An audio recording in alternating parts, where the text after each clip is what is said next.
Qui dit Ariya Nismo dit SUV familial, dit SUV musculeux. Vous voyez la largeur du véhicule, ça devrait contenir quand même pas mal de place à l'intérieur, au moins 5 normalement.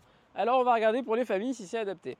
Déjà, bon point dans les équipements, on aura des feux évidemment à commutation automatique, on va avoir l'accès le démarrage main libre, on aura également une sono Bose et puis vous le voyez à l'arrière, j'ai des portes qui ouvrent quasiment à 90 degrés, très pratique pour aller installer son enfant à bord à l'arrière. Ça c'est un excellent point.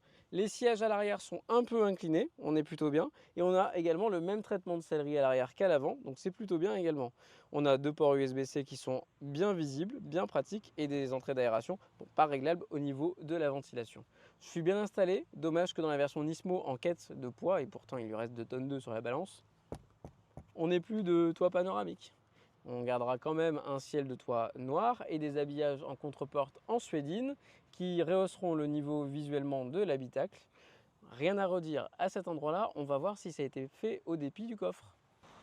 On passe à l'arrière de cette voiture et donc on peut retrouver un logo Nissan incorporé dans un bandeau lumineux qui est plutôt sympa, un béquier pour lui donner un petit peu de dynamisme et à souhait un côté sportif, ainsi que le petit détail que j'apprécie sur cette voiture qui se trouve ici, le feu F1 avec son logo Nismo juste ici, ça c'est bien vu. Alors par contre attention en cas de réparation, hein, ça coûtera un petit billet.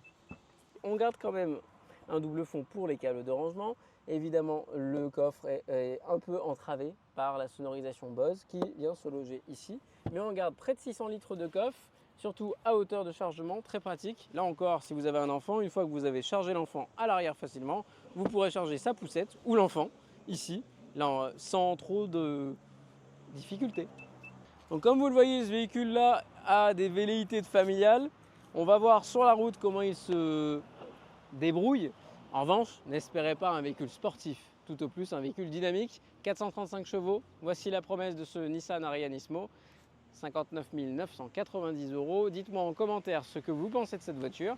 Et d'ailleurs, j'en profite pour vous le dire, je ne vous le dis jamais, mais si vous n'êtes pas encore abonné à notre vidéo, comme 80% des personnes qui tombent dessus, n'hésitez pas à vous abonner sur ce compte TikTok, Instagram et les vidéos longues sur YouTube.